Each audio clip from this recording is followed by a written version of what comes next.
So last lecture you understood everything, right? Regarding how DNA is fundamental for our appearance. So today we are going to study about coronavirus, its genetic material and how vaccines are created to counter the replication or effects of COVID-19. You all must have been suffered a lot through COVID-19 and now it became an integrated part of our lifestyle.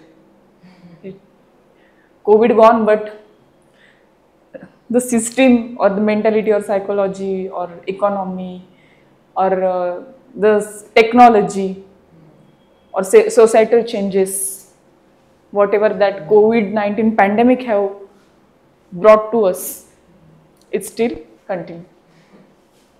So today we are not studying that aspect of COVID-19, which dilute the fabric of economy, society, health, and everything. But we are going to study COVID-19 as a biological molecule.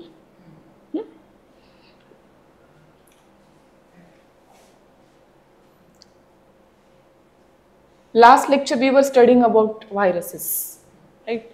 Adenovirus, retrovirus. रेट्रोव्हायरसचं mechanism समजलं?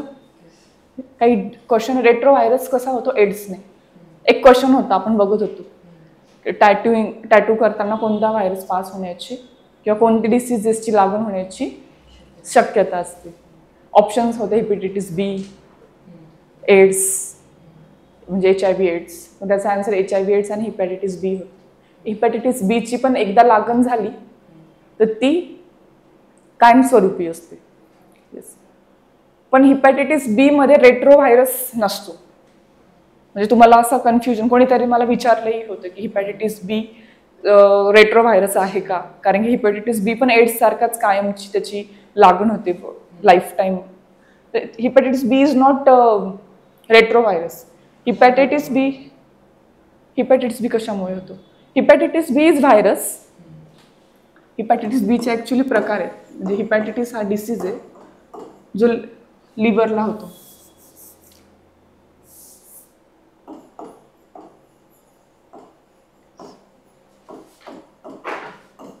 A, B, C, D, E इतके types आहेत हेपॅटायटिसचे. ठीक आहे. Hepatitis व्हायरलच आहे, viral disease आहे. But the virus of hepatitis B is composed of DNA. Okay. आणि तो DNA मॉलिक्यूल होस्ट सेलच्या DNA मॉलिक्यूल सोबत इंटिग्रेट होतो. Yes. Then it start to express. हेपॅटायटिस बी मध्ये रेट्रो व्हायरस सारखं रिव्हर्स ट्रान्सक्रिप्शन नाही होत. It is not RNA molecule. जेव्हा RNA मॉलिक्यूल असतो तेव्हा रिव्हर्स ट्रान्सक्रिप्शन होतं, जे एड्स मध्ये आपण बघितलं होतं. हेपॅटायटिस बी मध्ये DNA टू DNAच इंटिग्रेशन आहे. हेपॅटायटिस बी ची व्हॅक्सिन अवेलेबल नाही आहे. काही जे आहेत hepatitis B like A, it transfers through food, but B and C transfers through like blood samples, म्हणजे DNA वगैरे, needles, infected needles. Yes. D तेव्हाच बनतो जेव्हा C और B some virus already present असतो, त्याच्यानंतर D हेपॅटायटिस D होतो. Yes. Hepatitis E पण पुन्हा फूड, वॉटर, कंटॅमिनेटेड फूड वॉटरनेच स्प्रेड होतो. आपण हेल्थचं जेव्हा चॅप्टर घेणार आहेत ना तेव्हा सगळे डिसीजेस बघणार आहेत, त्यात ते कसे म्हणजे ट्रान्सफर होतात, व्हायरल आहेत का बॅक्टेरियल आहेत, त्यांचं मेकॅनिझम काय हे सगळं बघणार आहोत. पण हेपॅटायटिस बीचं हे समजलं, DNA it is not based on the retrovirus. Yes. Retrovirus related नाही. COVID-19 caused pandemic or epidemic? Pandemic. पहिले पॅन्डेमिक आलं का इपिडेमिक आलं? आउटब्रेक पण झाला होता. आउटब्रेक म्हणजे काय? आपण म्हणतो ना कोविडचा ह्या व्हायरसचा आउटब्रेक झाला, स्प्रेड. आउटब्रेक मोठं की पॅन्डेमिक मोठं की एपिडेमिक मोठं? याच्यातला म्हणजे फरक काय आहे? आउटब्रेक म्हणजे की एका स्पेसिफिक रिजनमध्ये काही केसेस सापडले, दॅट इज आउटब्रेक. एपिडेमिक म्हणजे मेनी कंट्रीज, ओके, मेनी कंट्रीजमध्ये किंवा एखाद्या कंटिनेंटमध्ये तेवढ्यापुरती लोकेटेड आहे, but it is causing hazardous to large number of people. आणि पॅन्डेमिक म्हणजे होल वर्ल्ड इज, ही आपली अर्थ आहे ना, whole world is facing problems due to the virus. इथून मागे कोणते कोणते पॅन्डेमिक आले बिफोर कोविड-19 माहिती आहे? Zika virus,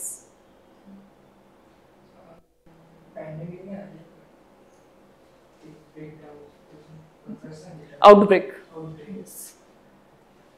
swine flu, Zika virus, त्याच्यानंतर इबोला, या कोविड-19च्या आधी आलेले. तर आज आपण कोरोना व्हायरस बघूया.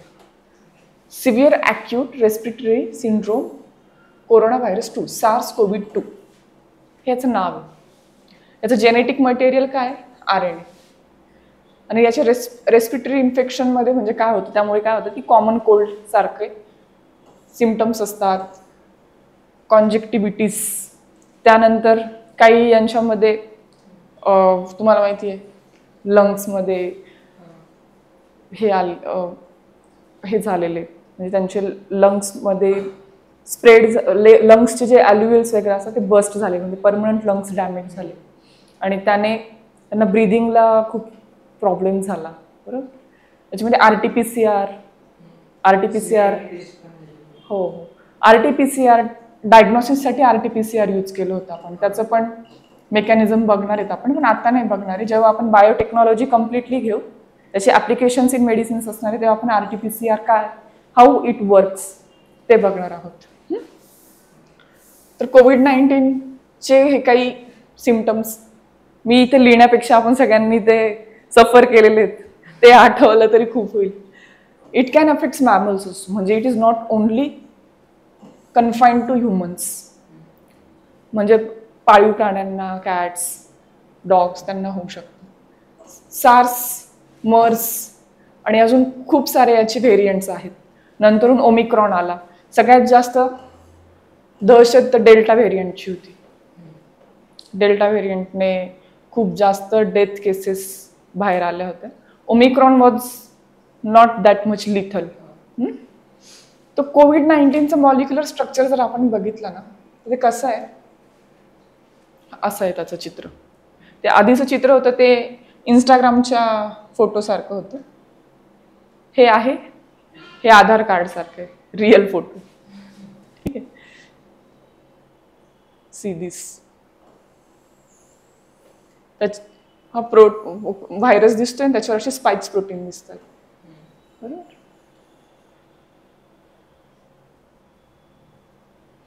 सी. तर हे काय स्पाइक प्रोटीन्स जे ह्या व्हायरसच्या सरफेसवर असतात, याला म्हणतात स्पाइक प्रोटीन्स. आणि हे कुठेतरी कोरोना टाईप, म्हणजे किंगचा जो मुकुट असतो ना, त्या मुकुटला असंच असतात ना स्पाइक्स. तर किंग सारखा तो दिसतो, म्हणून त्याला लॅटिन वर्ड्समध्ये कोरोना म्हणतात किंगला. तर म्हणून किंग नाव, कोरोना व्हायरस नाव पडलं त्याचं. त्याच्या आतमध्ये बघा काय, RNA दिसतोय. RNA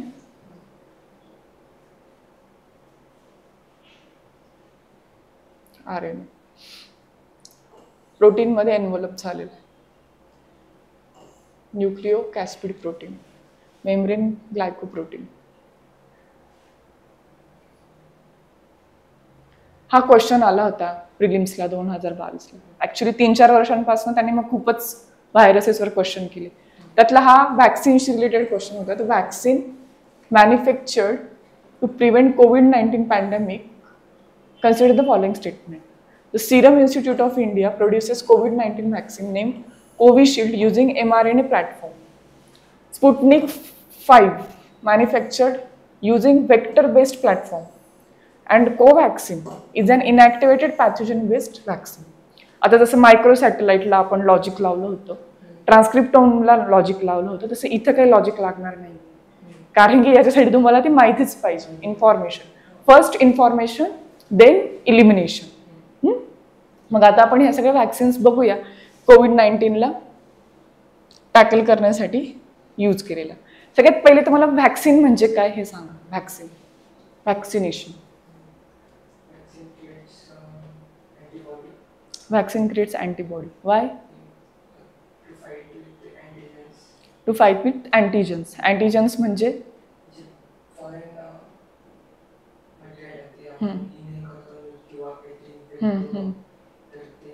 डायजेस्ट करायचं. बरोबर. मग व्हॅक्सिन क्युअर मध्ये येतं का की प्रिव्हेंशन मध्ये येतं?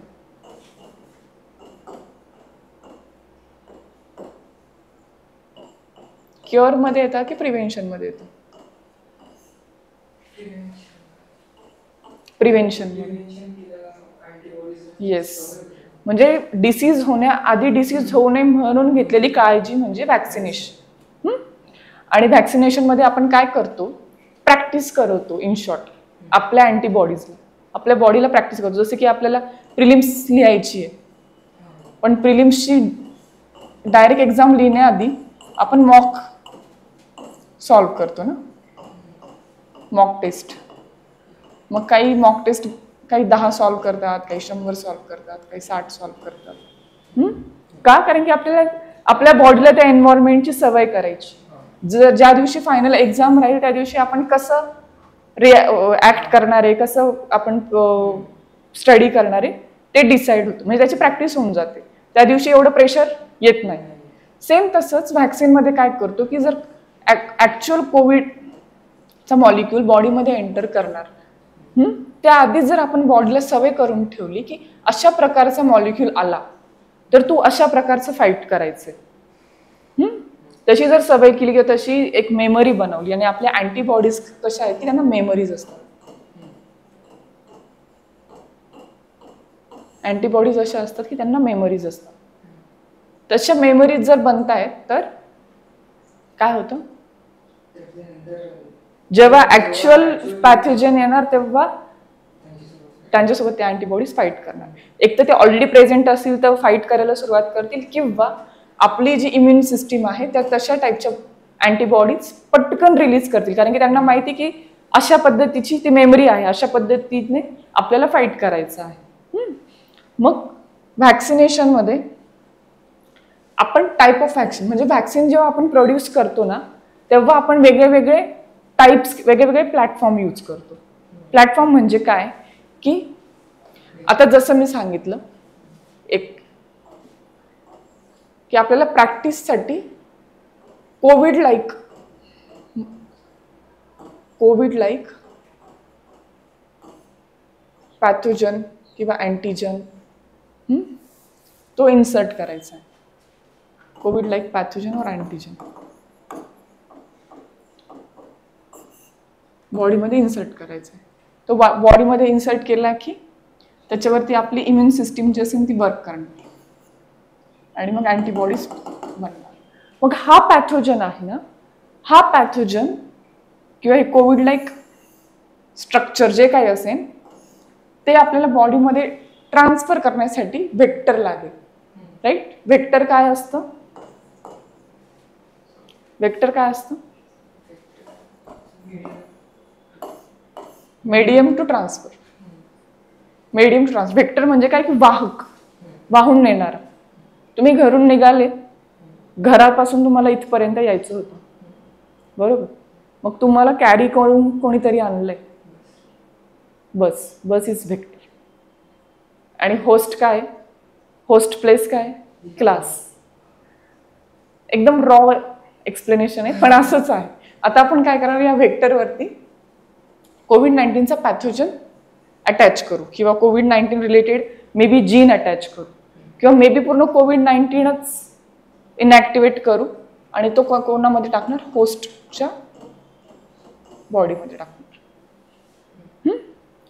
मग याच्यासाठी वेगळे वेगळे प्लॅटफॉर्म वापरले. हे जे व्हेक्टरचं जे प्लॅटफॉर्म आहे ना ते वेगळे वेगळे, काहींनी DNA वापरला, काहींनी RNA वापरला, काहींनी आर्टिफिशियल हे बनवला, व्हायरस बनवला. काय काय झालं ते बघू आपण. पहिलं तर काय,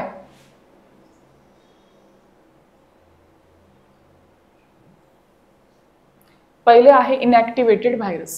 इनॅक्टिव्हेटेड व्हॅक्सिन्स म्हणजे इनॅक्टिव्हेटेड व्हायरस. इनॅक्टिव्हेटेड व्हायरसमध्ये काय केलं यांनी, जो ऍक्च्युअल पॅथोजन आहे, जो ऍक्च्युअल कोविड-19 आहे, सरळ त्यालाच इनॅक्टिव्हेट केलं. म्हणजे जास्त लिथल फॉर्मॅटमध्ये न बनवता त्याला थोडं वीक बनवलं, सो दॅट तो इतका इरप्ट होणार नाही बॉडीमध्ये आणि it will not cause you directly disease. आणि त्याला केमिकली इनॅक्टिव्हेट करून होस्ट सेलमध्ये टाकलं. याला म्हणतात इनॅक्टिव्हेटेड टाईप ऑफ व्हॅक्सिन्स. दुसरं त्यांनी काय केलं की रिकॉम्बिनंट प्रोटीन्स, म्हणजे त्यांनी प्रोटीन घेतले आणि त्या प्रोटीनवरती कोविड सारखा असणारा जो स्पाइक होता, कोविडवरती जो स्पाइक आहे ना, हा तो स्पाइक प्रोटीन घेतला, एक दुसरा प्रोटीन मॉलिक्यूल घेतला, त्याच्यावर तो स्पाइक प्रोटीन प्लेस केला आणि त्याला होस्ट सेलमध्ये टाकलं. म्हणजे हे काय झालं, रिकॉम्बिनेंट प्रोटीन मॉलिक्यूल बनला. बरोबर, त्याचं रिकॉम्बिनेशन झालेलं आहे ना, म्हणून रिकॉम्बिनंट प्रोटीन व्हॅक्सिन झाली ती, रिकॉम्बिनंट प्रोटीन व्हॅक्सिन.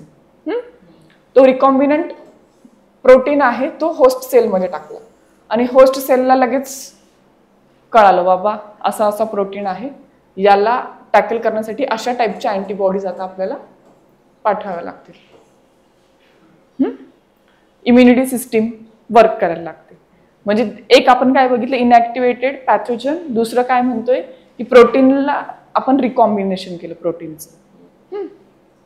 त्यानंतर पुढचं आहे सी. हा स्पाइक आहे ना, हा स्पाइक आपण तिथे जॉईन केला. त्यानंतर पुढे आहे व्हायरल व्हेक्टर व्हॅक्सिन्स. दिसतंय, viral vector vaccines. Viral vector vaccines म्हणजे काय,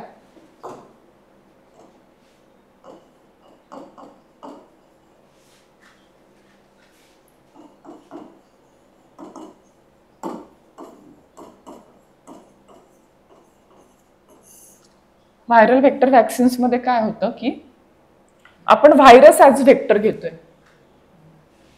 जो एक व्हायरस घेतो त्याच्यामध्ये आपण ह्या एस प्रोटीन किंवा स्पाइक्स प्रोटीनची जीन ऍड करतो आणि तो व्हायरस पाठवतो. तो आपण ॲडिनो व्हायरस, काहींनी ॲडिनो व्हायरस घेतला. ॲडिनो व्हायरस म्हणजे आपण पहिला ज्याने आपल्याला साधी सर्दी होती, मागच्या लेक्चरमध्ये आपण बघितलं. मग आपण येस, त्या व्हायरसमध्ये आपण काय करणार की ही स्पाइक प्रोटीनची जी जीन आहे ती इन्सर्ट करणार. येस, आता for example this is spikes protein gene. आणि ॲडिनो व्हायरससाठी दिस इज ॲडिनो व्हायरस. मग ही स्पाइक्स प्रोटीनची जी जीन आहे ती आपण तिथे ऍड केली आणि आपण मग ती इन्सर्ट केली होस्ट सेलमध्ये. होस्ट सेलमध्ये इन शॉर्ट अशी जीन जाणार आणि त्याचं रेप्लिकेशन होणार. रेप्लिकेशन म्हणजे जीन एक्सप्रेशन होणार. जीन एक्सप्रेशन मध्ये ते स्पाइक्स आहेत ते प्रोड्यूस होणार आणि मग अँटीबॉडीज त्याच्यावरती वर्क करणार. मग हा जो टेम्पलेट आपण यूज केला आहे ना तो व्हायरल आहे, व्हायरस आहे. मग व्हायरसमध्ये काय काय असू शकतो, ॲडिनो व्हायरस, ॲडिनो व्हायरस पण असू शकतो. Yes, adeno virus. आणि ही जी स्पाइक प्रोटीन आहे म्हणजे ही जी जीन आहे ती स्पाइक प्रोटीनची जीन आहे.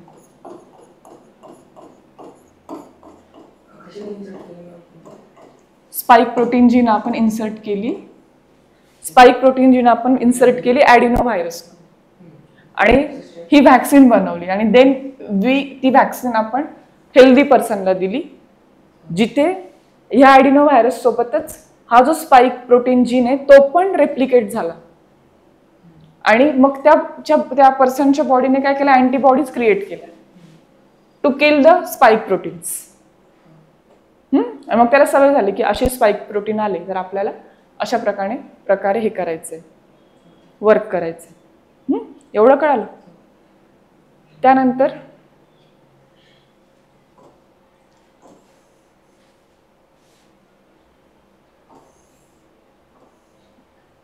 RNA vaccines consist of RNA packed in lipid nanoparticles.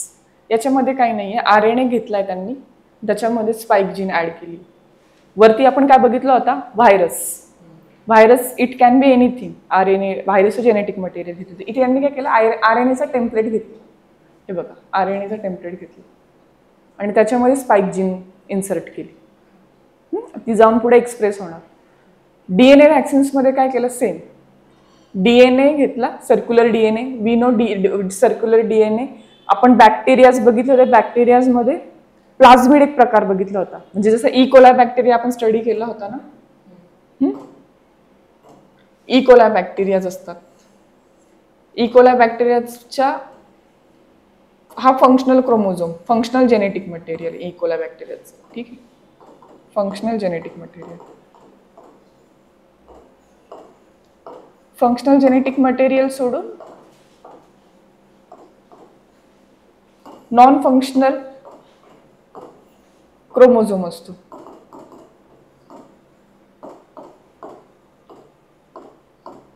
It is also circular असतो तो, circular. It is also known as plasmid. तर काहींनी हे यूज केलं, काहींनी DNA घेतला, सर्क्युलर DNA घेतला, काहींनी हा घेतला आणि त्याच्यामध्ये स्पाइक प्रोटीनची जीन इन्सर्ट केली. दिसते ही रिकॉम्बिनंट DNA बनला तो. आणि ती जीन म्हणजे हा DNA as a vaccine insert केला होस्ट सेलच्या बॉडीमध्ये. आणि मग काय त्याचं एक्सप्रेशन झालं. पुन्हा तिथे प्रोटीन लाईक यांचं जीन एक्सप्रेशन झालं, प्रोटीन लाईक सबस्टन्सचं. आणि बॉडीला एक सवय झाली की असं प्रोटीन आलं तर असं हेल्प, असं त्याला किल करायचं. हे टाईप्स झाले वेगळे वेगळे. आता आपण काय करणार आहे, ऍक्च्युअलमध्ये याचे ऍप्लिकेशन्स कुठे कसे झाले ते बघूया. कोविशिल्ड कोणी बनवली? Covishield Serum institute of India. Serum institute of India यांनी काय केलं, ॲडिनो व्हायरस यूज केलाय. Covishield, Serum institute of India. Covishield use a viral vector platform. त्यांनी व्हायरस यूज केला, व्हायरसच यूज केला ॲज अ टेम्पलेट. तो व्हायरस कोणता घेतला त्यांनी? ॲडिनो व्हायरस घेतला. ॲडिनो व्हायरस असे व्हायरसेस जे चिंपांजीज मध्ये कोल्ड कॉज करतात, म्हणजे सर्दी खोकला. चिंपांजीजला ज्या ॲडिनो व्हायरसेसने होतो तो व्हायरस घेतला आपण आणि त्याचं रिकॉम्बिनेशन केलं. रिकॉम्बिनेशन म्हणजे त्याच्यामध्ये आपण स्पाइक प्रोटीनची जीन टाकतो. हे काम कोणी केलंय? कोविशिल्डने. Chimpanzees adeno virus has been modified to enable carry the COVID-19 spike protein into the cells of human. This cold virus is basically incapable of infecting the receiver. बरोबर, कारण की तो जो ॲडिनो व्हायरस आहे हा it was not capable to infect the humans. पण ते immune सिस्टीमला चांगलं प्रिपेअर करू शकतात की कसा स्पाइक प्रोटीन आल्यावरती हेल्प करायचं. सो जो वर्क करायचं. सो ज्या लोकांनी कोविशिल्ड घेतली त्यांनी यांचा व्हायरस घेतला. ठीक आहे, म्हणजे don't worry, you are not chimpanzees, they have just use mechanism for it. 2 vector vaccine against corona virus, म्हणजे हा पण पुन्हा ॲडिनो व्हायरसच यूज केलाय याच्यामध्ये. हे स्पुटनिक 5 आहे ना, स्पुटनिक 5चं मेकॅनिझम आहे. येस, स्पुटनिक 5चं 2 vector vaccine mechanism. 2 vector mechanism का आहे? कारण की याच्यामध्ये काय होतं, पहिल्यांदा जेव्हा आपण व्हॅक्सिन घेतो तेव्हा हा ॲडिनो व्हायरस आहे, बरोबर. याच्यासोबत हा एस प्रोटीनचा जीन दिसतोय, तो त्यामध्ये कंबाईन होतो. मग ते अँटीबॉडीज बनवतात एस प्रोटीनसाठी आणि इम्युन सिस्टीम काय करते की त्याला रिस्पॉन्स म्हणजे अँटीबॉडीज प्रोड्यूस करते immune system, right. To fight with the S protein. पण जेव्हा आपण दुसरा डोस घेतो 21 दिवसानंतर, तेव्हा हा ॲडिनो व्हायरस आपण बदलतो, दुसरा ॲडिनो व्हायरस यूज करतो आणि त्याच्यामध्ये पण सेम जीन टाकतो, एस प्रोटीनची जीन कोडिंग टाकतो आणि पुन्हा अँटीबॉडीज त्याला फाईट करतात. का? कारण की दुसरा अननोन व्हेक्टर आला, दुसरा अननोन व्हायरस आला तर कसं फाईट करायचं याला ह्यासाठी बॉडीला स्पुटनिक 5 रेडी करण्यासाठी त्यांनी यूज केलं होतं. म्हणजे फॉर एक्झाम्पल तुम्हाला सांगते, आपण ही प्रिलिम्सची टेस्ट जेव्हा सॉल्व्ह करतो ना, तेव्हा एकाच क्लासची टेस्ट सॉल्व्ह करत गेलो की आपल्याला त्या क्वेश्चन्सची सवय होती, बरोबर. आणि आपल्याला असं एवढं काही डिफिकल्ट जात नाही त्याच्यामध्ये. त्यामध्ये आपल्याला असं वाटतं की अरे हा, म्हणजे नंतरून आपल्याला आन्सर्स यायला लागतात. पण UPSC त्या क्लासेसची टेम्पलेट नाही यूज करणार आहे ना क्वेश्चन्स विचारताना, त्यांचं वेगळं आहे. मग आपण त्या अनसर्टनिटीला कोप अप करण्यासाठी अजून uncertain type of test solve करतो, प्रॅक्टिस करतो. सेम तसंच आहे. हा एक ॲडिनो व्हायरस यूज केला, अजून दुसराही ॲडिनो व्हायरस यूज केला. समजलं?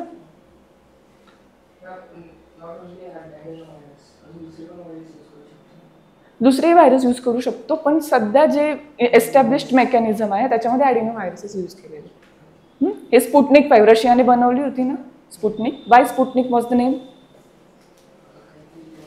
काहीतरी काहीतरी कॅपिटल. ओ,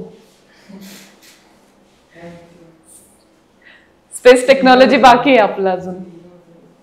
बिकॉज रशियाने जो फर्स्ट सॅटेलाइट लॉन्च केला होता त्याचं नाव स्पुटनिक होतं.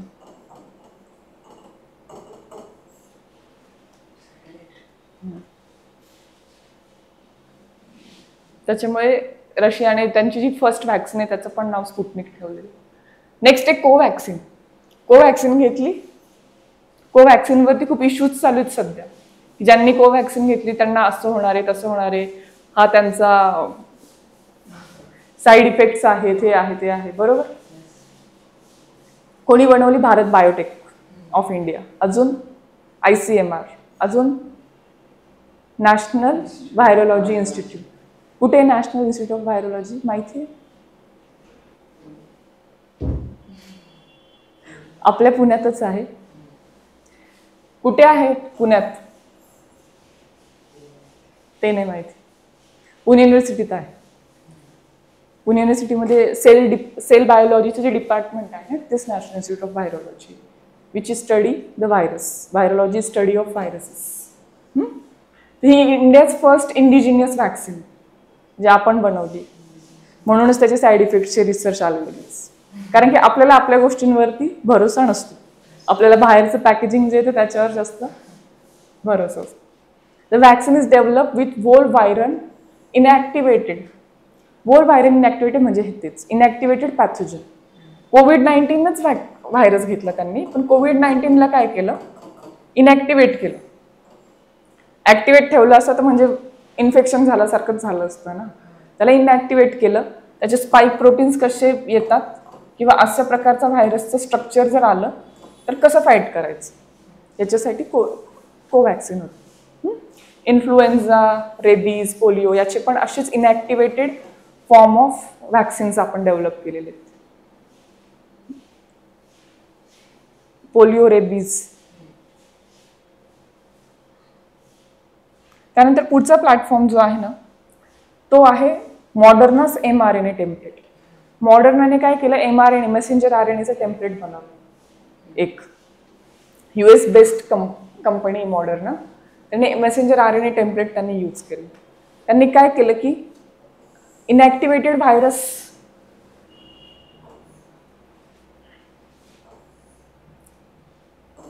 किंवा दुसरा काइंड ऑफ व्हायरस त्यांनी यूज नाही केला. त्यांनी इन्स्टेड काय केलं? mRNA घेतलं. mRNAला बॉडीमध्ये टाकलं. mRNA काय करतं? त्याचं व्हायरल प्रोटीन बनवतं. mRNA टू प्रोटीन सिंथेसिस आपण बघितलं. काय असतं? Yes, vector is mRNA. त्याच्यामध्ये स्पाईक जीन इन्सर्ट केली ना त्यांनी, आणि त्याचं प्रोटीन सिंथेसिस झाल्यानंतर काय बनणार आहे? स्पाईक प्रोटीनच येणार आहे. या प्रोसेसला काय म्हणतात सांगा पटकन? Yes, translation.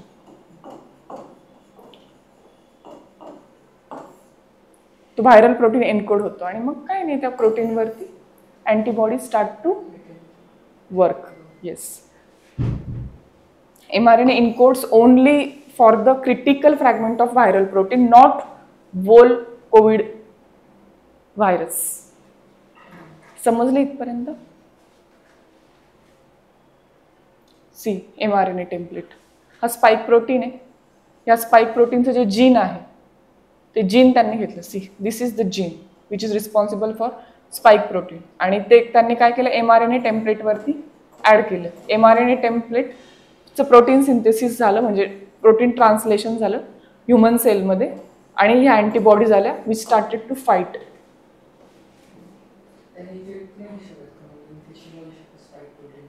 स्पाइक प्रोटीनने इन्फेक्शन स्पाइक प्रोटीनने नाही होत. इन्फेक्शन हा होण्यासाठी कम्प्लीट जिनोम लागतो ना आपल्याला कोविडचा.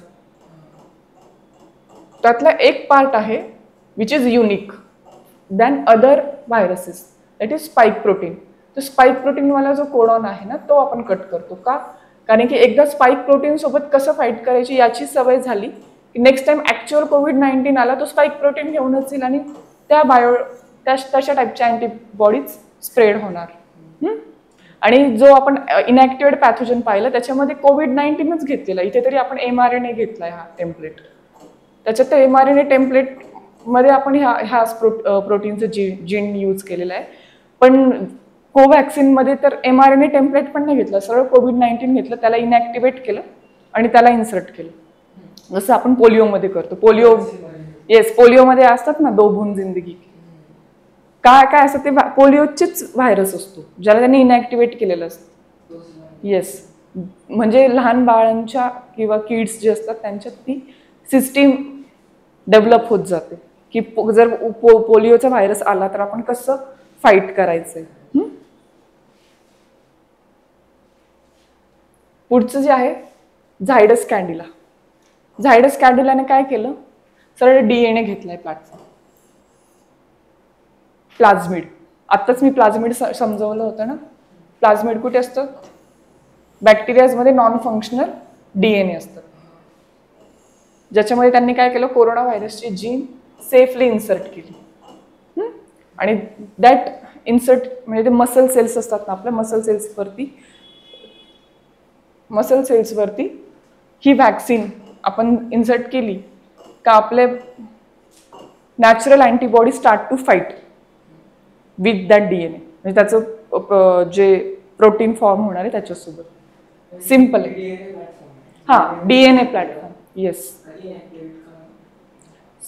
आता इथे इनॅक्टिवेट करायची गरज पडत नाही ना, फक्त स्पाइक प्रोटीनचा जीन घेतलाय आपण. ते लिहिलंय मी तुमच्या नोटसाठी.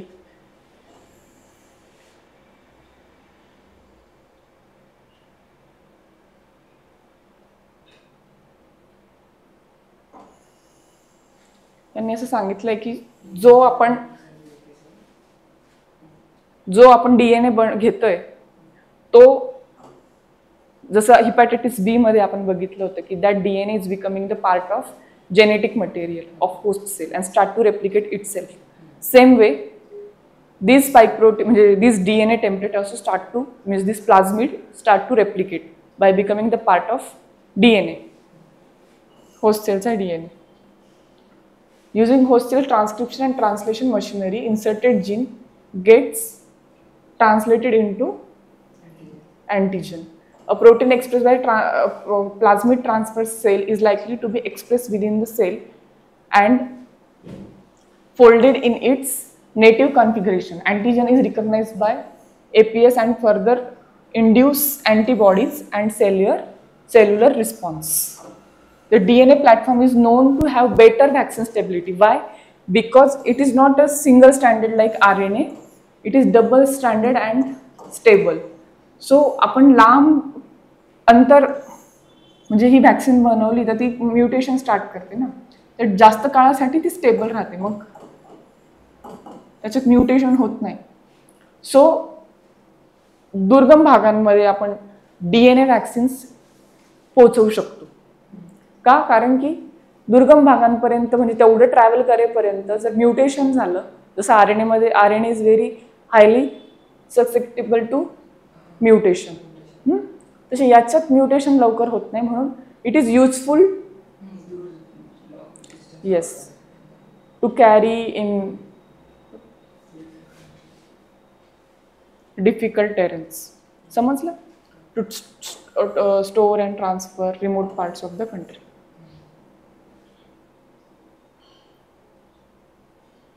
त्याचं व्हर्च्युअल एक्सप्लेनेशन हे बघा. प्लाझ्मिड हा जीन ऑफ इंटरेस्ट, त्याला आपण असं DNA व्हॅक्सिन बनवली, मसल सेल्समध्ये टाकलं, मसल सेल्समध्ये गेल्यानंतर हा DNAचा पार्ट झाला. It started to produce antibodies and then this antigens, आणि त्या अँटीजन्सला आपल्या अँटीबॉडीजने रिस्पॉन्ड केला.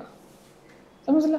Cells produces viral protein mimicking a viral infection. DNA vaccines stimulates the humoral and cellular arms of the adaptive immune system. म्हणजे immune system ती adopt करते. इथपर्यंत कळालं? एक पार्टिकल आला होता न्यूजमध्ये in relation to COVID-19. Yes, आतापर्यंतच्या जेवढ्या व्हॅक्सिन्स तयार झाल्यात, म्हणजे टिल आय स्टडीड इट, तोपर्यंतच्या त्यांनी कव्हर केलं आहे. पुढच्या जे येतील ते अपडेट करा.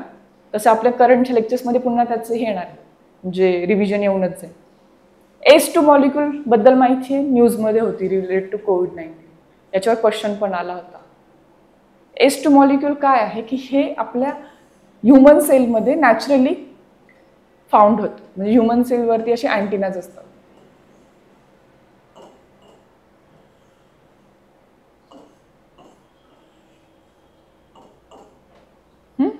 ह्युमन सेलवरती अँटिनाज असतात. आणि मग त्याच्यात काय होतं की जो कोविड आला असं समजतं, त्याला ऑलरेडी स्पाइक प्रोटीन आहे. तर आपला S2 ह्युमन सेल्सवर असलेला S2 मॉलिक्यूल काय करत होता, त्याला इझिली कॅच करत होता. Receptor, as a receptor it was acting.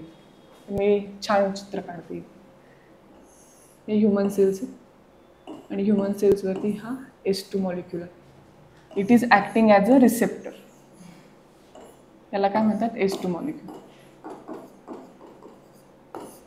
आणि तिकडून समजा कोविड आला विथ स्पाइक प्रोटीन.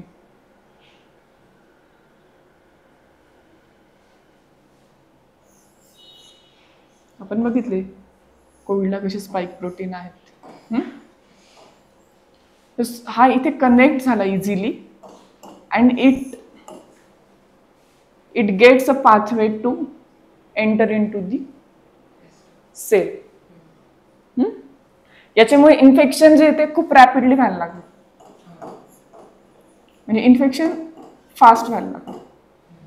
सी हा S2 मॉलिक्यूल आहे आणि हा कोविड, सार्स कोविड, आणि it is easily getting replicated, म्हणजे कनेक्टेड. आणि त्यामुळे व्हायरसला आरामात तो इन्फेक्ट करतो, म्हणजे इझी इन्फेक्ट करतो बिकॉज ऑफ S2 मॉलिक्यूल. मग सायंटिस्टला तर टेन्शन आलं. आता याच्यात अशी पण स्टडीज बाहेर आले की मेल्समध्ये, माणसांमध्ये S2 पार्टिकल्स जास्त आहेत. सो त्याच्यामुळे माणसांना जास्त COVID-19चं इन्फेक्शन होत होतं. आणि त्यात पण हे S2 पार्टिकल्स जर हार्टमध्ये किंवा लंग्समध्ये जास्त प्रमाणात असतील तर तिथे पण इन्फेक्शन वाढण्याचा चान्सेस वाढत होता. मग सायंटिस्टने काय दिमाग लावलं? सायंटिस्टने S2 मॉलिक्यूल सारखं स्ट्रक्चर्स आर्टिफिशियली बनवले आणि तो स्प्रे केला. ते स्प्रे बनवले, नसल स्प्रे म्हणतो ना आपण, तसे स्प्रे केले. मोस्टली S2 हा आपल्या इपिथेमियल, म्हणजे नाकातल्या ज्या हे असतात, लेयर्स असतात, तिथे पण प्रेझेंट असतात. मग त्यांनी काय केलं की S2 molecule naturally Covid S2 मॉलिक्यूलच्या, म्हणजे नॅचरल S2 मॉलिक्यूलला बाउंड होण्यापेक्षा आपण आर्टिफिशियल S2 मॉलिक्यूल इन्सर्ट करू, so that COVID will get infected to the, म्हणजे it will make a bond with artificial S2 than the natural S2.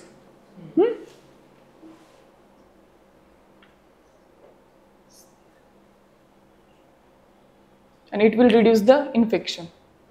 Virus is then able to invade the cell by process called endocytosis, where the cell membrane engulf the virus and internalize it with the bubble called endosome. आपण जे आता मागे बघितलं, sale membrane आहे ना, या sale मेम्ब्रेनवरती व्हायरसला ते engulf करून घेतात. बिकॉज ऑफ S2 त्यांना एंट्री देते ना, आणि ते एंडोझोम म्हणून बबल ते क्रिएट करतात आणि त्या सेलमध्ये होस्ट सेलच्या जेनेटिक मशिनरी सोबत ते इंटरॅक्ट होऊन रेप्लिकेशन करून घेतात आणि again it start to spread. Replicate केल्यानंतर असेंब्ली त्यांनी झाली की ते रिलीज होतं. व्हायरसेसचं असतं ते रेप्लिकेट झाले, त्यांच्याशी पॅक बनते आणि they start to release. So virus behind like SARS-CoV-2 has highly binding capacity with S2 molecule. When it comes to the current coronavirus, early studies have shown that introduction of human made of S2 to human cells can block early stages of infection by binding the spike protein and preventing it from entering the cells. जे मी आता तुम्हाला सांगितलं. S2 thus act both as entry port to the cells but also as the mechanism to protect the lung from injury. How? By spraying artificial S2 molecules. मग हा question आला त्याच्यावरती. The term S2 is talked about in the context of a gene introduced in genetically modified plants, development of India's own satellite navigation system, radio collars of wildlife tracking and spread of viral disease. See, question आहे ना, question हा easy का झालाय? Because of type of options they have provided you. जसं की microsatellite DNA मध्ये आपण बघितलं किंवा आधीच्या क्वेश्चन्स मध्ये आपण बघितलं, व्हेरी क्लोज ऑप्शन्स देतात. जेनेटिक जीन्स किंवा जेनेटिक्सच्या रिलेटेडच ऑप्शन्स नाही देतात, मग आपण कन्फ्यूज होतो. इथे त्यांनी 2 तर खूप वाईड ऑप्शन्स दिले ज्याचा काही रिलेव्हन्स नाहीये. मग राहिला काय, genes introduce in the genetically modified plants. GM crops आपण अजून बघितलं नाही, पण ते समजलं तरी कळेल की S2 त्याच्यात नव्हतं. आणि spread of viral disease it was in news, त्यामुळे तो प्रश्न आला. सो व्हॅक्सिन्सचं तुम्हाला हे कळालं काय? हा क्वेश्चन सॉल्व्ह करा. 22/2022 ला आलेलं. Consider the following statement regarding adenovirus have single stranded DNA, whereas retrovirus have double stranded DNA. Common cold is sometimes caused by adenovirus, whereas AIDS is caused by retrovirus. कोणते statement correct आहे? Second is correct, आपण बघितलं. आणि ॲडिनोव्हायरस DNA ने होतो का? कशाने होतो तो? RNA ने होतो. आणि रेट्रोव्हायरसमध्ये कोणती प्रोसेस आहे? Reverse transcription. रिव्हर्स ट्रान्सक्रिप्शन कुठून कसा होतो? RNA वरून DNA. सो रेट्रोव्हायरसमध्ये कोणतं मटेरियल असतं? RNA. DNA आहे का? नाही, म्हणून पहिलं रॉंग. 2 ओनली त्याचा answer.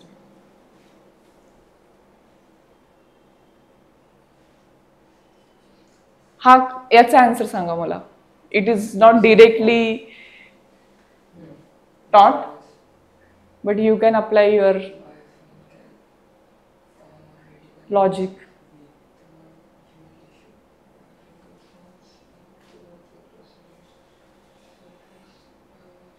Biofilms can form on medical implants within human tissues. Biofilms can form on food and food processing surfaces. Biofilms can exhibit antibiotic resistance. 1 and 3. Why? Why not 2? What is biofilms? First thing, tell me what is biofilm. You have confidently given me answer 1 and 2. Just tell me first what is biofilms.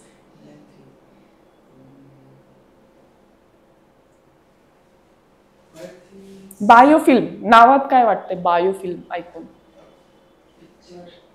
Picture, film. फिल्मचं नाव film का पडलं माहितीये? मूवीजचं नाव film का असायचं आधी? आता आपण मूवीज म्हणतो. फिल्म आधी फिल्म असायचं का? असायचं कारण एक फिल्म असायची, राईट? ती फिल्म रीड व्हायची. त्या फिल्ममध्ये फोटोग्राफ्स असायचे, ती सगळे असे रीड व्हायचे. म्हणजे ते त्याच्यावर लाईट टाकला जायचं ना, लाईटमध्ये ते फोटोज दिसायचे. ती फिल्म रीड व्हायची म्हणून फिल्म म्हणायचो आपण. मग बायोफिल्ममध्ये काय की film is also kind of layer which is made up of bio म्हणजे काय असणार? Living organisms. अशी लेअर फॉर्म होते ज्याच्यामध्ये मायक्रोब्स आणि लिव्हिंग ऑर्गॅनिझम्स असतात. आणि त्यांनी काय केलेलं असतं, स्वतःभोवती एक आवरण बनवून ती लेअर बनवली, म्हणजे युनिसेल्युलर नाहीये, ते खूप सारे मायक्रोब्स आहेत त्याच्यामध्ये, एकटा मायक्रोब नाहीये. आणि ते काय आहेत ना, ते लाईक दे आर लाईक पॉल्युटंट्स. ते मेडिकल इम्प्लांट्स, ह्युमन टिश्यूज त्याच्यावर सुद्धा फॉर्म होतात. त्यानंतर ते फूड आणि फूड प्रोसेसिंग सर्फेसेस, बरोबर, त्याच्यावर पण फॉर्म होतात. फूड प्रोसेसिंग सर्फेसेस म्हणजे काय, आपलं पॅन वगैरे जे असतं त्याच्यावर पण ते स्टिकी मटेरियल असतं ना, कधी ऑइल असतात कधी त्याच्यामध्ये मायक्रो ऑर्गॅनिझम्स पण ग्रो होतात, ते तिथेही फॉर्म होतात. It can exhibit antibiotic resistance. Yes, कारण की त्यांनी एवढा लेअर फॉर्म केलेला असतो की आपण जे अँटीबायोटिक्स किंवा ज्याने आपण त्याला किल करण्यासाठी जे आपण यूज करतो ते इनइफेक्टिव्ह होतं, because a layer is protecting it. The layer surrounded the microbes is protecting it from the antibiotics. That's why it forms a resistance. याचं मेजर एक्झाम्पल आहे जे ट्रॅक इन्फेक्शन्स होतात ना ह्युमन्समध्ये. का, कारण की ह्युमन्सचे जे सेल्स असतात किंवा हे असते ट्रॅकची जी लेयर असते आतली, त्याच्यावरती हे बायोफिल्म्सचं इन्फेक्शन झालेलं असतं आणि it's very difficult to treat. का, कारण की ते इझिली सोडत नाही. त्यांचं जे बाइंडिंग झालेलं असतं ह्युमनच्या सेल्ससोबत, सेल मेम्ब्रेन सोबत, ते खूप स्ट्रॉंग असतं. ठीक आहे, त्याच्यामुळे याचा answer all of the above.